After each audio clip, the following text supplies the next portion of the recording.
The photograph was still loading when I understood everything. 3 seconds.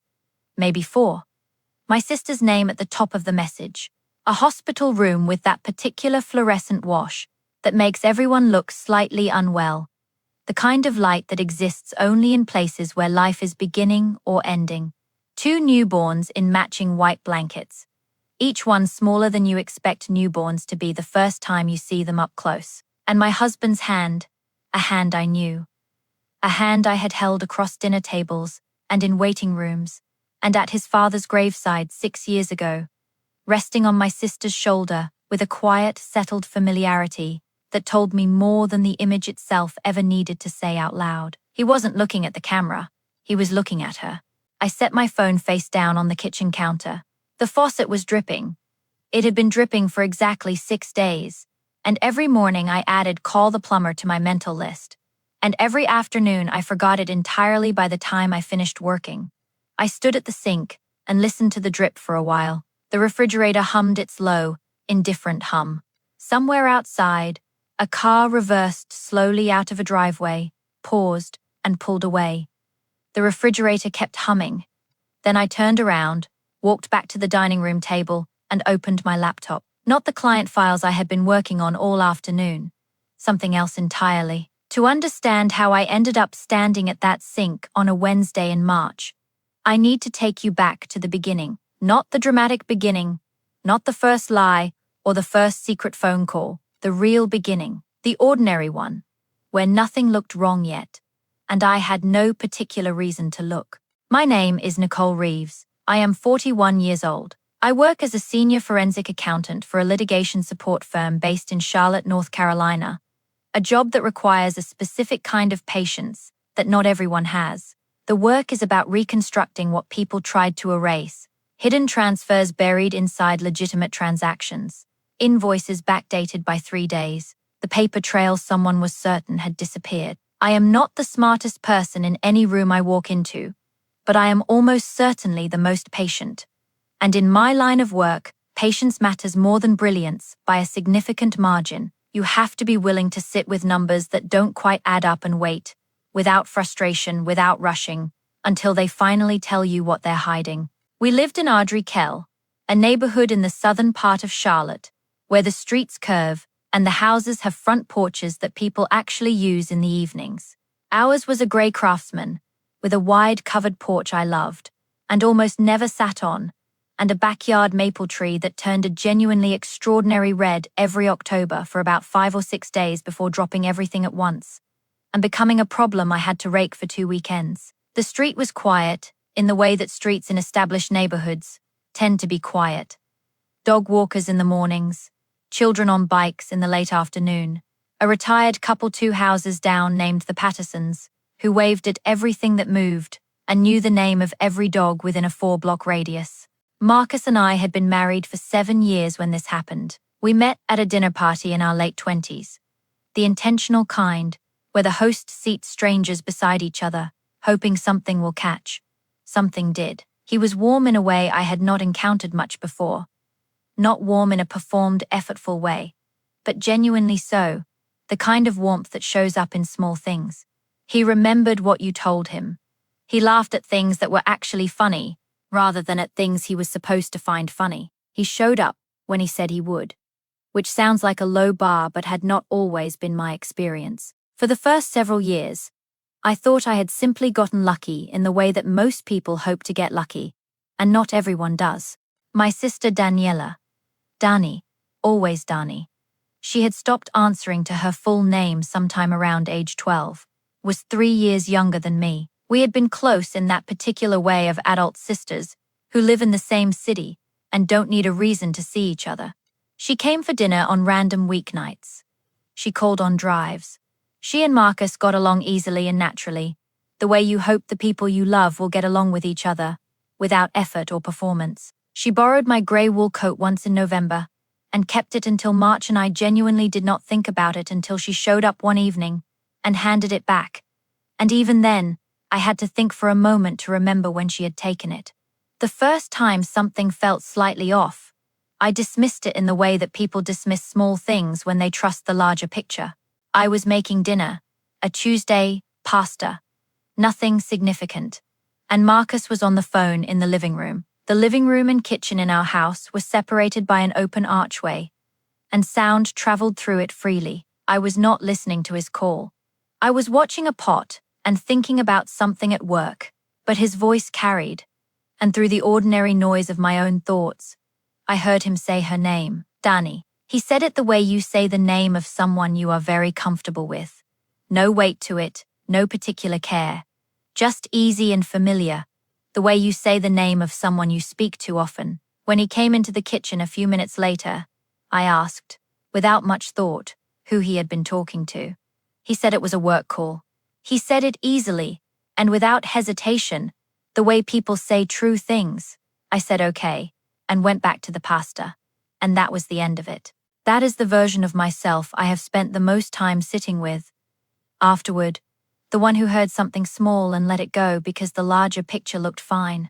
I don't say that with cruelty toward her. I understand why she did it. I just wish, sometimes, that she had looked a little sooner. On the windowsill above the kitchen sink, propped between a small succulent that was surviving against all reasonable expectations, and a glass jar of sea glass I had collected on a trip to Maine 3 years earlier. There was a photograph in a plain wooden frame that Marcus had found at a flea market the weekend we moved into the house. 4 inches by 4 inches. The two of us on a hiking trail in Colorado, the summer before our wedding. We were both windburned and clearly tired and grinning at whoever was holding the camera.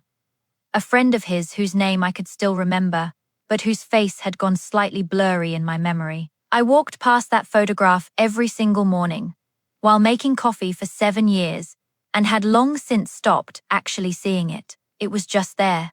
Part of the texture of the house. The way a piece of furniture eventually becomes part of the texture of a house.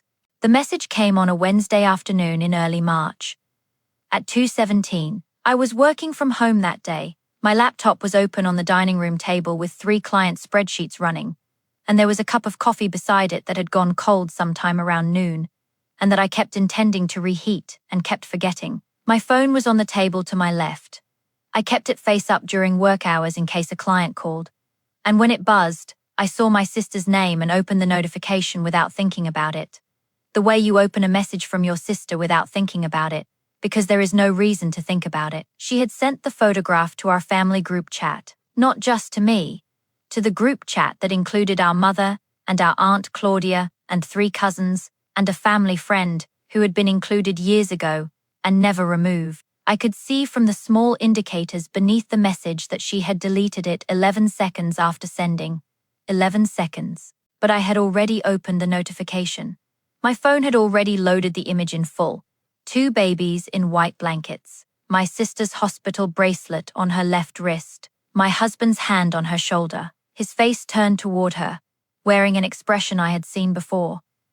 Not on any particular occasion I could immediately name, just an expression I knew. The way you know the expressions of someone you have lived beside for 7 years. I closed the message. I opened the spreadsheet I had been working on before the phone buzzed. I looked at the numbers in column D. They were the same numbers they had been 12 minutes ago, but they did not make any sense to me now.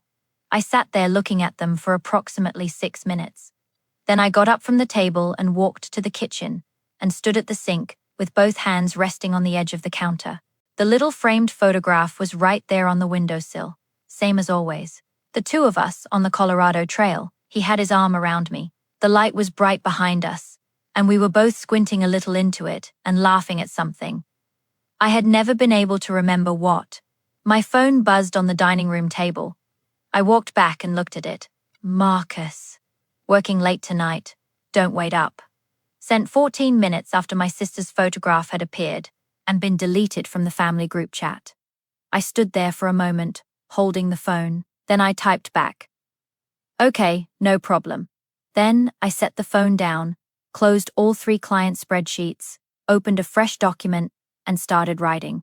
I want to be honest about what those next 10 days actually felt like, because I think when people imagine this kind of thing, they imagine it driven by fury or grief, some hot emotional engine pushing everything forward. That was not my experience at all. What it felt like, almost from the very first evening, was the familiar texture of investigative work, the part of my professional life I knew best. The moment after the first anomaly appears, when you already have a strong sense of what the full picture is going to look like, and the task in front of you is simply to build documentation thorough enough that no one can argue with your conclusions. I started with the phone records. Marcus and I had been on a shared plan since the year we got married. He had set up the joint account himself, early in our relationship, at a time when he thought shared access to everything was a gesture of romantic trust. I had the login credentials, and I had not used them in years. That first evening, while he was supposedly working late, I sat at the dining room table and logged into the account portal and opened the call history. The calls to Danny's number went back 20 months. Not occasional calls, not the kind of frequency you would expect between a man and his sister-in-law, who got along fine at family dinners. Multiple calls per week, sometimes twice in a single day, long calls, 35 minutes, 45 minutes, an hour and 18 minutes on a Thursday in November that corresponded precisely with a Thursday afternoon, when Marcus had told me he was across town at a client lunch and would be back by 3. There was a Thursday pattern that repeated through the call logs with a regularity that was almost like a schedule. Every Thursday between noon and 2 o'clock, a call that ran between 40 minutes and just over an hour. Week after week, for 9 months, I wrote everything down in a yellow legal pad: dates, times, durations, any notes about what Marcus had told me he was doing at those times. The kind of documentation I would put together for a client. Writing it by hand felt important for reasons I could not fully articulate. It made each piece of information real in a specific way that typing it into a document did not. Priya came over on Friday evening. Priya had been my closest friend since graduate school. We had shared a badly heated apartment in Raleigh for 2 years in our mid-20s, which creates a particular kind of closeness that is hard to replicate later in life. She had been at our wedding. She had met Marcus dozens of times. When I called her on Thursday and said, "Can you come over tomorrow? I need to show you something," and left it at that, she said yes immediately and did not ask questions. She sat across from me at the dining room table and read through the legal pad carefully, starting at the first page and working her way through without rushing, giving everything the full weight of her attention. When she finished, she set the pad down and looked at me across the table for a long moment without saying anything. Then she said, "Nicole, you already know what happened. You're not doing this to find out. You're doing this so that no one can argue with you when you decide what to do next." She said it plainly and without softening it, and it landed somewhere very specific. She was right. That was exactly what I was doing, and having it named clearly, having someone I trusted reflect the truth of it back at me without dressing it up, was what I needed to keep going without second-guessing myself. We sat at that table until close to midnight. She helped me make a list of every financial record I had access to and what I needed to look at next. She asked good questions. She did not tell me what to do. She just stayed. Over the next 8 days, I went through every financial record I could access. The joint checking account showed charges that I had not questioned individually at the time, because individually they were all explainable. A weekend hotel stay in Asheville 14 months earlier during a period when Marcus had told me he was at a company retreat with colleagues from his firm. A charge at a jewelry store the previous November, $260, that had never appeared as any gift he gave me. Restaurant charges on weekend evenings in neighborhoods on the far side of the city that neither of us had any reason to visit. A recurring charge to a parking garage downtown that appeared on the first weekend of every month for the past 6 months. Each one, in isolation, could be explained. Laid out in sequence on the pages of my legal pad, they formed a shape I recognized from professional experience. The shape of a life someone was running alongside the one you thought you shared. The physical details of those 8 days are specific in my memory, in a way that the broader details of happier periods often are not. I remember the particular sound the heating system made when it cycled on in the early mornings. A low clank, and then a rush of warm air from the vent above the kitchen doorway. I remember the quality of the afternoon light in my home office around 4 o'clock, when it came through the wooden blinds in long strips, and moved slowly across the desk as the sun shifted. I ate the same lunch every single day without planning to, a cheese sandwich and a sliced apple, because I genuinely could not spare the mental energy to think about anything other than what I was working on. I slept well, which surprised me. I woke each morning with the particular clarity of someone who has a defined task in front of them and is simply working through it. One morning, I stopped at the kitchen windowsill and really looked, at the small wooden photograph frame for the first time in what felt like years. I noticed a crack running along the bottom left corner, clean and thin, the kind of crack that comes from a single bump rather than gradual wear. It had probably been there for a long time. I had simply never examined it closely enough to see it. Priya called me on the fifth evening to check in. She did not ask for updates. She just said, "How are you doing right now tonight?" At this specific moment, I told her I was tired in a way that had nothing to do with sleep. She said she understood that kind of tired. She stayed on the phone with me for 40 minutes while I ate dinner alone at the kitchen table. And we talked about almost nothing important, which was exactly what I needed. Some people know how to do that, how to be present, without making their presence feel like a demand. Priya had always known how to do that, even back in the Raleigh apartment years. Even when we were both broke and exhausted, and figuring out what we were going to do with ourselves. I had been lucky, in that particular way, for a long time.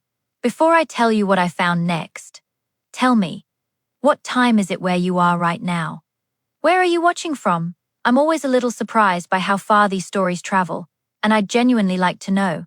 What I found next changed the shape of what I was looking at. It was a bank statement. Paper, delivered to the house, filed, not hidden in any deliberate way, just absorbed into the stack of papers on Marcus's desk that I had never gone through in 7 years of marriage because I had respected that desk as his space, his professional domain. I was not looking for it specifically. I was looking for a contractor invoice I vaguely remembered seeing on his desk weeks earlier.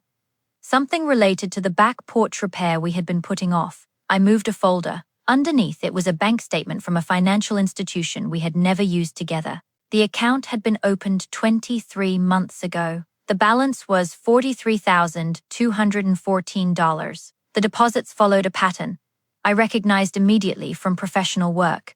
Regular, deliberate, modest enough individually, not to trigger any particular attention, routed from his business income before it reached the accounts we shared. I had seen this structure in litigation cases. I knew exactly what it meant and why someone would build it. I photographed every page of the statement on my phone, then I put it back under the folder exactly as I had found it. Walked out of the room and stood at the kitchen sink for a moment, with the water running cold over my hands. Not for any particular reason, just because I needed something to do while the rest of me caught up to what I had just confirmed. By the end of those 10 days, I had 47 pages of handwritten notes, a phone full of photographs, and a complete and documented picture of what had been happening in my marriage for approximately the past 20 months. I had also, somewhere in the middle of all of it, made a decision about what I was going to do, not in a single dramatic moment. There was no single dramatic moment. It accumulated, the way evidence accumulates, until the conclusion became the only reasonable one. I called a family law attorney named Sandra Okafor, whose name had been given to me by a colleague the previous year after the colleague's own divorce. The colleague had described her in exactly one sentence. "She doesn't waste your time." That was the only recommendation I needed. Sandra's office was on the 14th floor of a building in Uptown Charlotte. She was a compact, precise woman in her mid-50s, who shook my hand briskly when I came in and gestured me toward a chair and said, "Tell me what's happened." I had prepared a typed summary the night before, 4 pages, chronological, with the key records noted at each point. I placed it on her desk along with the legal pad and the phone with the photographs. She read through everything without interrupting me once. When she finished, she set the papers down, folded her hands and said, "You've done a significant amount of the preliminary work already." I told her it was similar in structure to what I did professionally. She nodded, and then she asked me the question I had been turning over for days without a clean answer. She said, "What do you want the outcome to look like?" I had thought about it carefully. more carefully than I had thought about almost anything in a long time. I told her I wanted to leave fully and cleanly, without loose ends I hadn't agreed to. I wanted what was legally mine. And critically, I wanted the undisclosed savings account flagged and frozen before Marcus received any paperwork and had the opportunity to move money to somewhere I could not trace it. She filed for divorce the following Thursday. The motion to freeze joint assets and flag the undisclosed account was filed simultaneously before any papers were served. I drove home from her office in the late afternoon. The sky was doing something I had always associated with early spring in Charlotte, that indecisive quality between grey and blue that never quite resolves into either, that just sits there looking like weather that can't make up its mind. I pulled into the driveway and sat in the car for a while before going inside. Through the kitchen window, I could see the small frame on the windowsill, just visible from this angle. From out here in this light, you couldn't make out the image at all, just the outline of a frame, a dark rectangle on a windowsill. Something that used to mean something specific, now just occupying space. I went inside and made dinner and waited. Marcus was served the following Monday morning, at his office, at 10:15. Sandra called me at 10:47 to confirm. I was in the middle of a client call, a complicated trust dispute I had been working on for 6 weeks. I excused myself for 30 seconds, took the confirmation, thanked Sandra, and went back to the client call and finished it. My voice did not change. I noticed that, afterward, in a detached and faintly clinical way, the steadiness of it, the way the professional part of me just kept moving. He came home earlier than usual that evening. I had spent some portion of the day imagining what this conversation would look like. I had run through a few versions of it, the angry version, the pleading version, the version where he arrived with an explanation, so carefully constructed that I would have to dismantle it piece by piece. What I got was none of those. He walked through the front door at 5:30 and stood in the hallway with his coat still on. That detail stayed with me, the coat, the fact that he didn't take it off, and he looked at me across the length of the front room and said, "How long have you known?" I said, "Long enough to be prepared." He didn't raise his voice. He didn't try to tell me I had misunderstood something. He walked past me to the couch and sat down, still wearing the coat, and was quiet for a long time. The house was very still around us. Outside, I could hear the Pattersons' dog barking twice at something, and then going quiet. After a while, Marcus said, "I didn't know how to stop." I have turned that sentence over many times since that evening. I am still not entirely sure what it means. I am not sure it matters what it means, but I have turned it over anyway. The way you turn things over when you have the time and the distance. The formal meeting that Sandra had arranged took place about 10 days later. Not a courtroom. A conference room at Sandra's firm, a long oval table, 8 chairs upholstered in grey fabric, windows along one wall that looked out onto the concrete face of the parking structure next door. Marcus came with his attorney, a man named Garrett, who wore an expensive watch and said very little. Patricia came with them. Sandra sat beside me with 2 manila folders arranged in front of her, and a yellow legal pad, the same kind I used. I noticed, with notes I could not read from where I was sitting, the twins were 3 weeks old. Dani was not present. Her own situation was being addressed through separate proceedings. But everything that needed to be in that room was already there. Sandra laid out the evidence in order. She did not rush it, and she did not dramatize it. The call records, printed and tabbed by date. The financial transfers, with amounts and recipients, and the account numbers that corresponded to what Marcus had been running separately for almost 2 years. The hotel receipts, the restaurant charges, the hidden savings account, balance confirmed, now frozen by court order. Each item set on the table in front of Marcus's attorney, with the same quiet efficiency. The way you lay out documents for a review, and then, toward the end, the birth records, obtained through the legal process, already underway. Sandra placed them in the center of the table. Patricia had been sitting very still throughout. She was a composed woman. I had known her for 7 years, had spent holidays and birthdays and one very long family vacation with her, and I had always known her to be someone who kept her reactions private, who offered rooms only what she chose to offer them. Her hands were folded on the table. Her expression had been careful and neutral through the call records and the financial evidence. She had not reacted visibly to any of it. I had watched her without being obvious about watching her, and she had given nothing away. Then Sandra placed the birth certificates in front of her. Patricia leaned forward and read them. She read them slowly, the way people read documents they want to be sure they are understanding correctly. Then she read them again. The color left her face. Not slowly. It went quickly, the way it goes when the body receives a shock it wasn't prepared for. A kind of rapid internal withdrawal that shows up in the face before the person is even aware it is happening. Her hands, which had been folded so neatly, separated and pressed flat against the table on either side of the documents, palms down, as though she needed to feel something solid and real beneath her.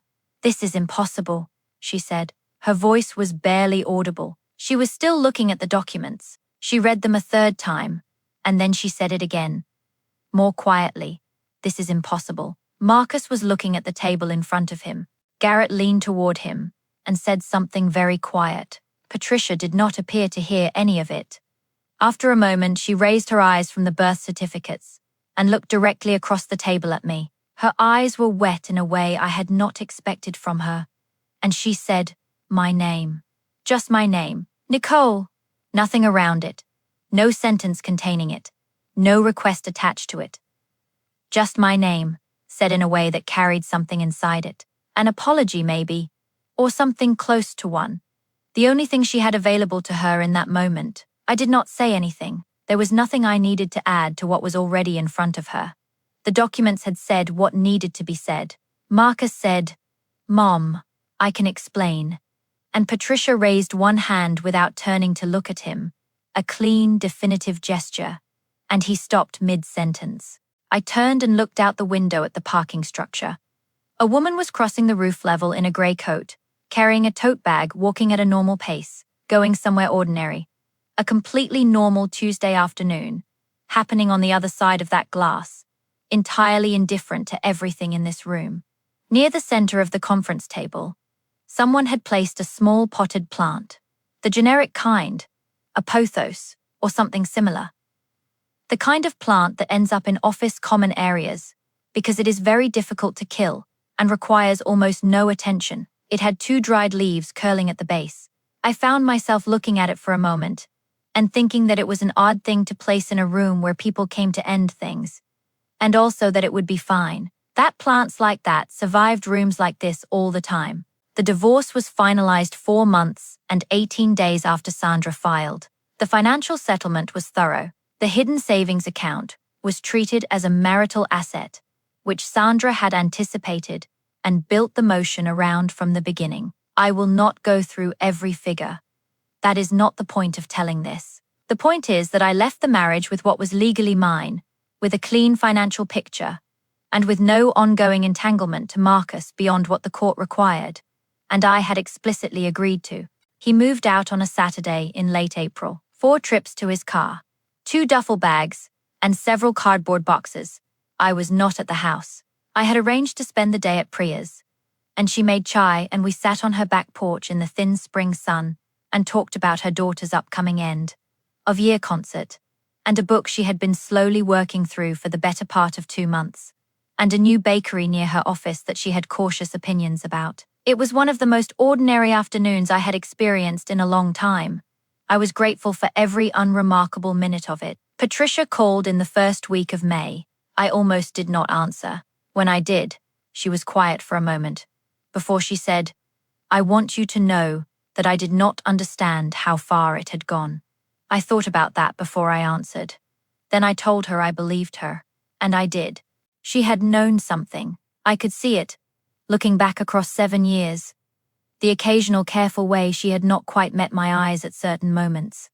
The things she had chosen not to follow up on. People who love someone deeply often sense things without being able to name them.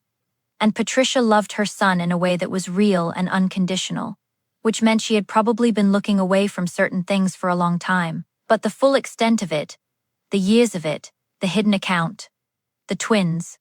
I believe that the conference room was genuinely the first time she understood what had been built.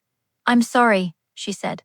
Her voice was steady but effortful, the way a voice is when someone is working to keep it that way. "I am truly sorry, Nicole." I told her I appreciated it. I meant that completely. Anger toward Patricia had never been the weight I was carrying. She had not made the choices that took my marriage apart. She had been a mother who loved her son, and she had looked away from things she probably already suspected. And that was its own kind of burden I was not going to add to. "My mother called several times across those months. Twice," I answered. The conversations were careful and went around the edges of the real things. My mother was not someone who moved naturally toward the center of a difficult subject. And honestly, in those months, I did not have the capacity to drag her there. The question of Dani was one I set aside deliberately, not permanently, just for a time I had not reached yet. What we were to each other now, what we might eventually become, whether the word sisters would one day carry meaning again between us, or whether it would just be a word that named a relationship that had once existed.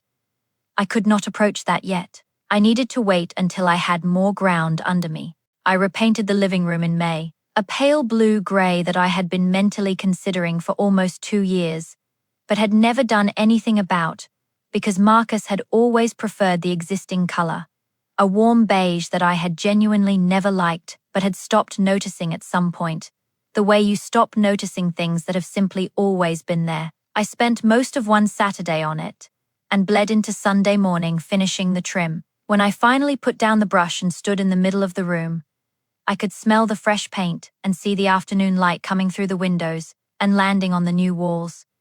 And I felt, clearly and without drama, like I was standing inside a room that was simply and entirely mine. 11 months after the photograph loaded on my phone on that Wednesday afternoon, on a Thursday morning in February, I was making coffee at the kitchen sink at 10 minutes before 6. It was still full dark outside. The neighborhood was completely still. No one walking dogs yet. No cars backing out of driveways. No sounds from the street at all. Just the coffee maker running. The heat cycling on with its familiar low clank. The particular creak from the back door that happened every morning, when the temperature dropped below a certain point. I was thinking about a client file I needed to review before a 9 o'clock call. Nothing complicated, just a straightforward review of quarterly records that I needed to come to with fresh eyes. Ordinary morning thinking. The kind that does not ask much of you. My hand brushed the small wooden frame on the windowsill. I picked it up and held it. I stood there at the sink and actually looked at it. Both of us on that Colorado trail, tired and windburned and laughing at something neither of us would probably ever be able to remember now. The crack along the bottom left corner of the frame was still there. Same as it had been. Same as it had probably always been since long before I noticed it. The photograph itself was slightly faded at the edges, in the way that photographs get when they sit in a window that gets morning sun every day for years. I stood there for a while with it in both hands. The coffee maker finished and beeped twice. Then I opened the kitchen drawer.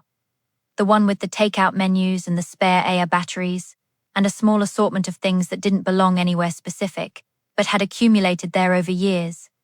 And I placed the photograph inside, face down, gently. I did not make anything of it. I just put it in the drawer and pressed the drawer closed and turned around and poured my coffee. Through the window above the sink, the backyard maple was bare the way it always was in February.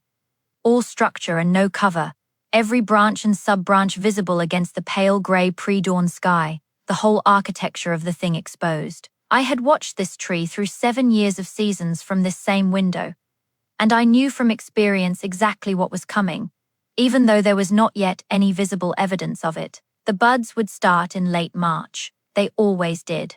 I drank my coffee while it was still hot, which was something I almost never managed to do. There is something that takes time to understand. After a loss built on years of small deceptions, it is not about the person who chose to leave, not really. And it is not even about the betrayal in any simple sense. It is about the version of yourself that trusted them, the one who heard something small and let it go easily, who saw the frame on the windowsill every morning for years and never looked closely enough to notice the crack. Learning to be patient with that version of yourself, learning to understand that her trust was not the mistake. It was simply the thing that someone else used. Here is what I keep returning to. Even now, on ordinary mornings when I am not thinking about any of this in particular. How many things do we let go of? Quietly, without ceremony, without even really deciding to, because looking directly at them would require us to ask questions we are not ready to answer. And at what point does the habit of trust become something we owe it to ourselves to examine more carefully? I do not have clean answers to either of those questions. I am not sure anyone does. What I know is that the decision to document rather than confront, to build something solid and complete and undeniable before anyone knew I was building it, was the decision that gave me a clear and steady path through all of it. Not because calm is always the right response to betrayal. Not because composure and strength are the same thing, because they are not. But because I could not have lived inside the other version of this story, the one where I let the shock of that photograph drive everything that came next. The one where I confronted him that same evening with nothing in my hands. The truth did not need my fury to be true. It only needed time, and patience, and 47 pages of notes in a yellow legal pad, and one family law attorney, who did not waste my time. The quietest person in the room had already read everything. Thank you for spending this time with me. If this story stayed with you, I would be honored if you shared it with someone who might need it. Leave a comment and tell me where you are watching from, and whether you have ever had to choose truth when silence would have been easier. I read every single one. If you want more stories like this one, subscribe. I have many more to share, and I would love to have you here for the next one.